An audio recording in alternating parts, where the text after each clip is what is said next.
মন যেন বহতা নদীর মতো, চলার পথে কত বাঁক মোহনা শত, আছে আরো দ্বন্দ্ব আলো আধারের, বেছে নিতে হবে তাই পথ আমাদের।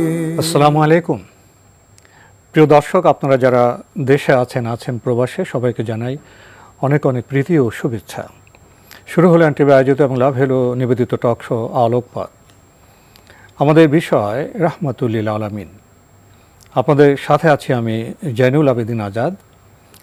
আর আমাদের মাঝে আজকে অতিথি হিসেবে উপস্থিত আছেন বিশিষ্ট আলেম শেখ আহমদুল্লাহ। আসসালামু আলাইকুম রহমতুল্লাহ বরাকাত। গত পর্বে আমরা তাবুক যুদ্ধ প্রসঙ্গে প্রস্তুতির কিছু কথা শুনছিলাম এবং প্রস্তুতি পর্বে আমরা শাশ্বত কিছু বার্তা পেয়েছি। বার্তাগুলো কি? তাকওয়া। বার্তাগুলো কি? তাওয়াক্কুল আলাল্লাহ। বার্তাগুলো কি? ত্যাগের প্রতিযোগিতা। বার্তাগুলি কি? শুধু পুরুষ নয়, নারীও মুসলিম উম্মার সংগ্রামে এগিয়ে আসে। এসব বার্তার পরে আমরা যেতে চাইব তাবুক যুদ্ধ প্রসঙ্গে। প্রস্তুতির পরের দিনগুলো কেমন কেটেছিল, কিভাবে অগ্রসর হয়েছিল মুসলিমরা? ধন্যবাদ আপনাকে। নবী করিম সাল্লাল্লাহু আলাইহি সাল্লামের তাবুক যুদ্ধ সম্পর্কে আমরা বিগত পর্বে বলেছিলাম যে এই যুদ্ধ ছিল, এই অভিযান ছিল তার জীবনের সবচাইতে চ্যালেঞ্জিং এবং সবচেয়ে কঠিন। এটা পরাশক্তির বিরুদ্ধে, একটা পরাশক্তির বিরুদ্ধে নানামুখী প্রতিকূল পরিবেশের মধ্যে, এবং বলতে গেলে যাদের সম্পর্কে অনুমান এবং ধারণা করাও কঠিন যে তাদের শক্তি সামর্থ্য কেমন হতে পারে, তাদের কৌশলগুলো কেমন হতে পারে, অসম একটা অবস্থা।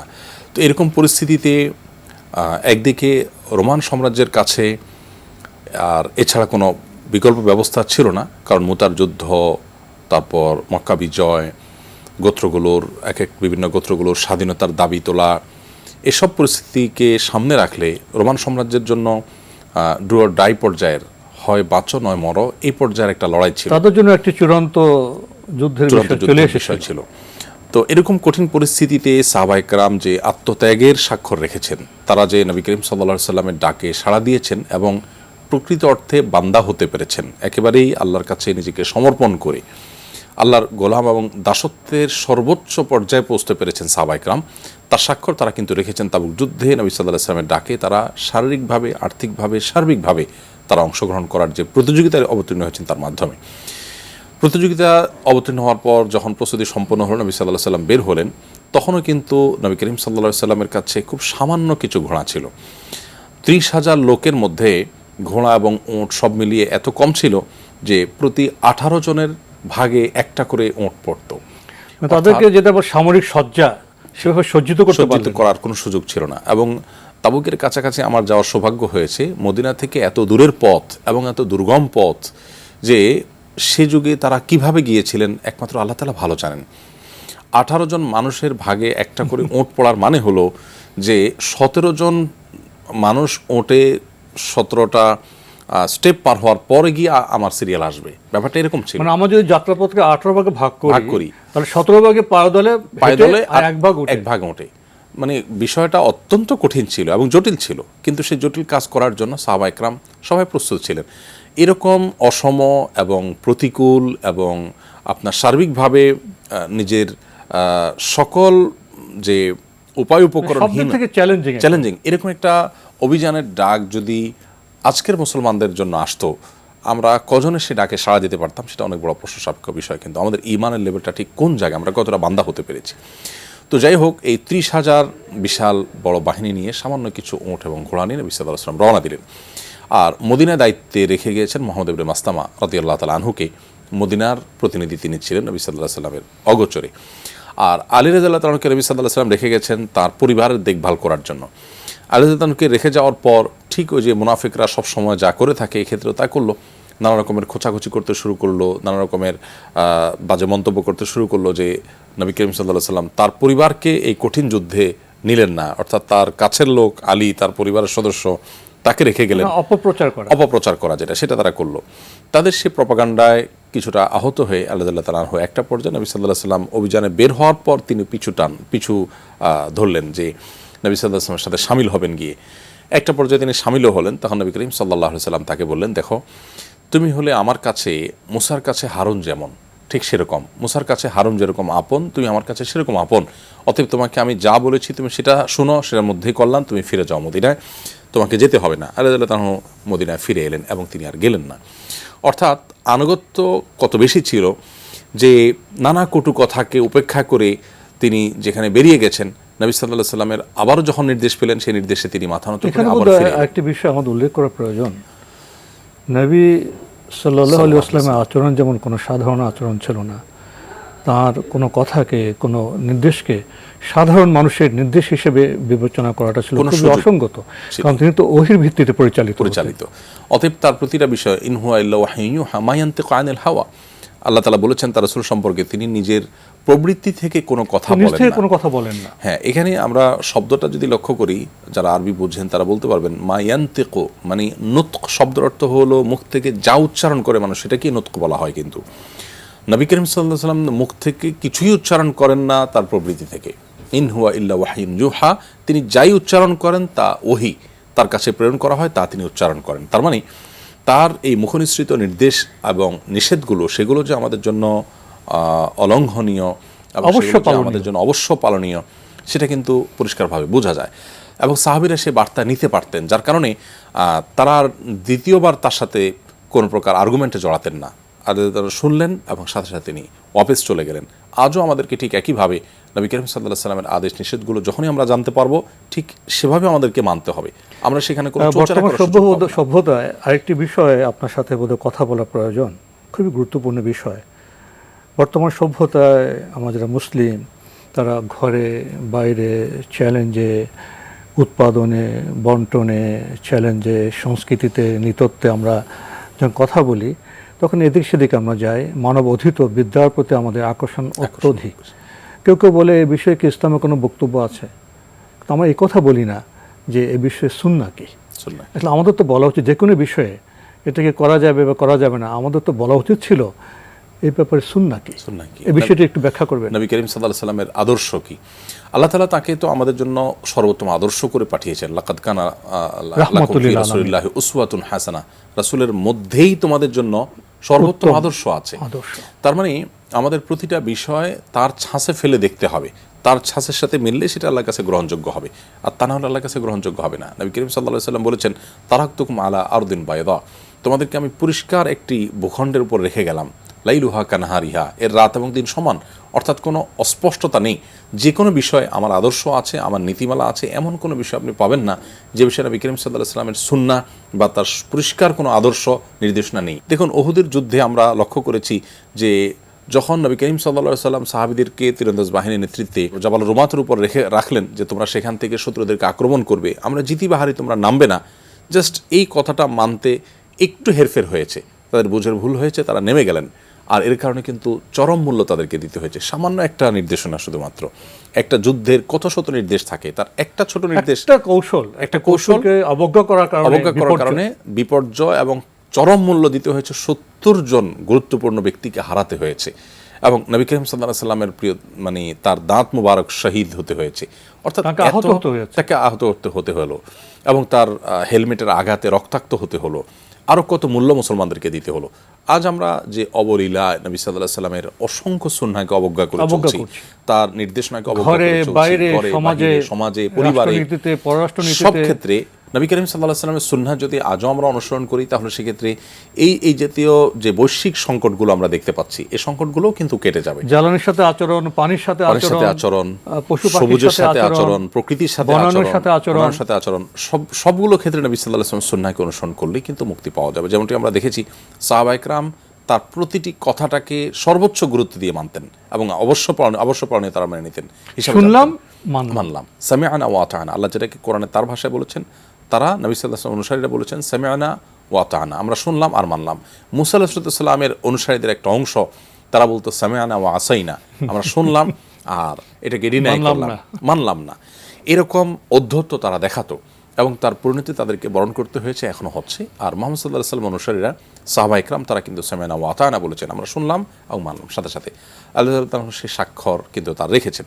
যাই হোক, তো এই 30,000 বাহিনী নিয়ে সামান্য কিছু ওট এবং ঘোড়া নিয়ে নবী সাল্লাল্লাহু আলাইহি ওয়াসাল্লাম সামনে অগ্রসর হচ্ছিলেন।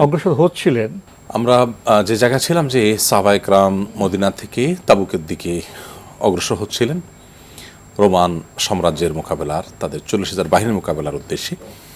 তো নবী সাল্লাল্লাহু আলাইহি ওয়াসাল্লাম যখন অগ্রসর হচ্ছিলেন, আস্তে আস্তে যতই সামনে অগ্রসর হচ্ছিলেন ততই চ্যালেঞ্জ আরও বাড়ছিল, অর্থাৎ তাদের সামনে প্রতিকূলতাগুলো আরও নতুন নতুন করে দেখা দিচ্ছিল, স্পষ্ট হচ্ছিল। একদিকে বাহনের স্বল্পতা, অপরদিকে পরিবার এবং আপনার পাকাপোক্ত ফসল রেখে চলে আসা, আবার একরকম অজানা এক মহাশক্তির মোকাবেলা করার জন্য অগ্রসর হওয়া। এর মধ্যে আবার ছিল খাবারের সংকট, মানে সংকট কত প্রকার এবং কি কি, তার সবগুলো ছিল তাবুক যুদ্ধে। যুদ্ধের উপাদান তো একমাত্র সৈন্য নয়, একমাত্র রসদ, খাদ্য, উপকরণ, সে সময় মিলেই তো উট, ঘোড়া, এগুলো সবগুলোই যুদ্ধের রসদ ছিল। তো নবী সাল্লাল্লাহু আলাইহি ওয়াসাল্লামের কাছে যেমন বাহনের স্বল্পতা ছিল, খাদ্যের সংকট ছিল, পরিবেশের প্রতিকূলতা ছিল, অজানা উদ্দেশ্যে রওনা ছিল। তো খাদ্যের সংকটের এখানে একটু থামতে হয়। সংকটটা কোন পর্যায়ে ছিল এটি বুঝতে পারি আমরা ছোট্ট একটি বিষয় থেকে, তা হলো সাহাবা ইকরাম একটা পর্যায়ে এসে গরমের আতিশয্যে, এত বেশি গরম ছিল যে ওট জবে করে, ওটের আমরা জানি যে ওট একসাথে অনেক পানি পান করতে পারে এবং অনেক দিনের পানি তার ভেতরে সে সঞ্চয় করে রেখে তারপর একটু একটু করে সে পান করে, অর্থাৎ দীর্ঘ বেশ অনেক দিন পর্যন্ত কোনো পানি তার মুখে নেওয়া ছাড়া সে চলে যেতে পারে। ভিতরে পানি সঞ্চয় করার মতো একটা আল্লাহ তাআলা পাত্র দিয়ে রেখেছেন তার শরীরের মধ্যে। তো ওট জবে করে ওটের সেই পাত্র থেকে পানি নিয়ে পান করে জীবন বাঁচাতে হয়েছে। মানে তৃষ্ণা কোন পর্যায়ে গেলে, পানির সংকটটা কোন পর্যায়ে গেলে যে প্রাণ ওষ্ঠাগত, এক ফোঁটা পানি কোথাও নেই। তো এই মুহূর্তে ওট জবে করে ওটের সে পাত্র থেকে পানি বের করে সেখান থেকে একটু একটু করে মুখে দিয়ে পান করে জীবন বাঁচানো ছাড়া আর কোনো বিকল্প সাহাবীদের সামনে ছিল না। এরকম পরিস্থিতির কথা আমরা আসলে মানে গল্প আকারে বলতে পারি, কিন্তু এরকম পরিস্থিতির মুখোমুখি আমাদের জীবনে কেউই হয়তো আমরা একবারও হইনি। এটা ছিল পানির সংকট। খাদ্যের সংকটের বিষয়টা ছিল আরও কঠিন। খাদ্যের সংকট এই পর্যায়ে গিয়ে ঠেকেছে যে গাছের পাতা সাহাবীদেরকে খেতে হয়েছে। গাছের পাতাও যে খুব বেশি ছিল এবং রকমারি গাছ ছিল, একটু পছন্দসই কোনো গাছের পাতা আমাদের বাংলাদেশের মতো পরিবেশ তো ছিল না। যারা মরুভূমিতে গিয়েছি, বিশেষ করে সৌদি আরবের এই সমস্ত অঞ্চলগুলো, কাঁটাযুক্ত বৃক্ষ এবং পাতার সংখ্যা বেশি, হ্যাঁ, রুক্ষ, যেগুলো রুক্ষ সেগুলোর ভিতরে কণ্টকাকীর্ণ, মরুভূমির মধ্যে ধুলো মলিন, মানে সেগুলো মুখে দেওয়ার মতো যে খুব বেশি ছিল তা কিন্তু না। এবং দু এক পদের গাছ, বড়ই গাছ টাইপের গাছগুলো সাধারণত হয়ে থাকে রুক্ষ। এই গাছগুলোর পাতা সাহাবা ইকরাম ছিঁড়ে ছিঁড়ে খেয়ে জীবন বাঁচাতে হয়েছে। অর্থাৎ খাদ্য, পানির সংকট, বাহনের সংকট এবং অজানা উদ্দেশ্যে দুর্গম পথ পাড়ি দেওয়া, এসব কিছু তাদের জন্য সহজ হয়েছে শুধুমাত্র মুহাম্মদ সাল্লাল্লাহু আলাইহি ওয়াসাল্লামের নেতৃত্বের, বলিষ্ঠ নেতৃত্বের কারণে। এবং তিনি সামনে থেকে নেতৃত্ব দিয়েছেন এবং সাহাবীদেরকে প্রেরণা জুগিয়েছেন। তিনি উদাহরণ ছিলেন কতটা তাওয়াক্কুল, আল্লাহর উপরে ভরসা, আল্লাহর উপরে আস্থা, আল্লাহর উপর নির্ভরতা, এটা কতটা থাকলে, এবং রাসূল প্রেম, আল্লাহর ভয় এবং আল্লাহর কাছ থেকে এর জন্য উত্তম বিনিময়ের আশা, পরকালকে বেশি গুরুত্ব দেওয়া, আখিরাতের প্রতি ঈমান কত বেশি থাকলে এ ধরনের প্রতিকূল পরিবেশগুলোকে সবগুলোকে ডিঙ্গিয়ে সামনে অগ্রসর হওয়া যায়। এভাবে সামনে অগ্রসর হচ্ছিলেন। একটা পর্যায়ে নবী করিম সাল্লাল্লাহু আলাইহি ওয়াসাল্লাম যখন সামনে অগ্রসর হলেন, তিনি মাঝামাঝিরও বেশি পথ পাড়ি দিলেন। তখন বর্তমানে আল উলা বলা হয় এবং তখন এটাকে মাদায়েন সালেহ বলা হতো। কওমে সামুদ, যেটাকে দিয়ারে সামুদ বলা হয়, সামুদ জাতির যে ধ্বংসাবশেষ, তাদের যে আবাসনস্থল, সেই জায়গাটা অতিক্রম করলেন। তখন নবী সাল্লাল্লাহু আলাইহি ওয়াসাল্লাম বললেন, দেখো, আদ এবং সামুদ এই জাতিরা এখানে বসবাস করত এবং আল্লাহর অবাধ্য হওয়ার ফলে আল্লাহর গজব এসে তাদেরকে ধ্বংস করেছে। তাদের সে ধ্বংসাবশেষ, তাদের সে ঘরবাড়িগুলো, তাদের সে কবরগুলো সেভাবে পড়ে আছে। এই এলাকা আমরা অতিক্রম করব কিছুক্ষণ পর, এবং এই এলাকা অতিক্রমের সময় তোমরা কাঁদতে কাঁদতে এবং আল্লাহর ভয় অন্তরে জাগ্রত করে তারপর তোমরা অতিক্রম করবে এবং খুব দ্রুততার সাথে অতিক্রম করে চলে যাবে। তো এই নির্দেশ নাকি সাহাবা ইকরাম অক্ষরে অক্ষরে আমল করেছেন এবং খুব দ্রুততার সাথে তারা সেই পথ পাড়ি দিয়েছেন, অতিক্রম করে অগ্রসর হয়েছেন। একটা পর্যায়ে যখন পানির স্বল্পতা, খাদ্যের স্বল্পতা সব মিলিয়ে কঠিন পরিস্থিতি ছিল, সাহাবা ইকরাম বেশ জীর্ণশীর্ণ ছিলেন এবং দুর্বল ছিলেন। নবী সাল্লাল্লাহু আলাইহি ওয়াসাল্লাম আল্লাহর কাছে বৃষ্টি প্রার্থনা করেছেন, বৃষ্টির জন্য আল্লাহ তাআলার কাছে দোয়া করেছেন। আমরা কেউ প্রশ্ন তুলতে পারি যে নবী সাল্লাল্লাহু আলাইহি সাল্লাম কঠিন পরিস্থিতিতে কেন বৃষ্টি প্রার্থনার জন্য আল্লাহর কাছে দোয়া করেন নাই? তিনি আল্লাহর পক্ষ থেকে নির্দেশিত ছিলেন। একটা সময় পর্যন্ত আল্লাহ তাআলা বান্দার পরীক্ষা নেন, সাহাবীদের পরীক্ষা নেন, এরপর আল্লাহ রাব্বুল আলামিন ইন্নামা আল উসরি ইউসরা, কঠিনের পর আল্লাহ তাআলা সহজ সময় আসলে পুরো বিষয়টাই তো পরীক্ষা। কেউ উত্তীর্ণ হলো, কে উত্তীর্ণ হলো না, এই জন্যই আল্লাহ ইচ্ছা করলো তো এমনিতে সব দিতে পারতেন। আল্লাহ রাব্বুল আলামিন পরীক্ষা তো নেবেন, আল্লাহ তো বাছাই করবেন, যখন যেটা প্রয়োজন হবে এবং আল্লাহ তাআলা যখন দেয়াটা মুনাসিব মনে করবেন তখন আল্লাহ তাআলা দিবেন। ঠিক তাই হয়েছে। নবী করিম সাল্লাল্লাহু আলাইহি সাল্লাম দোয়া করেছেন, সেটা আল্লাহ তাআলার পরিকল্পনা ছিল। সে দোয়া আল্লাহ তাআলা তাদেরকে বৃষ্টি দিলেন এবং বৃষ্টিতে সাহাবায়ে কেরাম সবাই সিক্ত হলেন, সবাই যার যার মতো করে মন ভরে পানি পান করলেন, নিজেদের শরীর ধৌত করলেন এবং নতুন করে তারা শক্তি সঞ্চয় করলেন এবং উজ্জীবিত হলেন। লক্ষ্য করবেন যে তাবুকের কাছাকাছি যাওয়ার পর কিন্তু এই ঘটনা, অর্থাৎ পুরো পথ জুড়ে তারা যে ক্লান্ত, পরিশ্রান্ত, দুর্বল সম্মুখীন হয়ে এখন তাদেরকে শত্রু মোকাবেলা হবে, কাছাকাছি সময় এসেছেন, এই সময় তাদের উজ্জীবিত হওয়া দরকার ছিল। ঠিক ওই সময় আল্লাহ তাআলা বৃষ্টি দিলেন, দিয়ে তাদেরকে উজ্জীবিত করলেন, যথা সময় যথা বিষয় দান। এরপর নবী করিম সাল্লাল্লাহু আলাইহি সাল্লাম তাবুকে পৌঁছে গেলেন। তাবুকে পৌঁছে যাওয়ার পর তিনি সাহাবীদেরকে বললেন, দেখো আগামীকাল বেশ একটা ঝড়ো হাওয়া বইবে এবং এটাতে তোমাদের প্রত্যেককে একটু সুদৃঢ়ভাবে নিজের অবস্থানে তোমাদেরকে টিকে থাকতে হবে। অত্যন্ত শক্তিশালী ঝড়ো হাওয়া আসবে।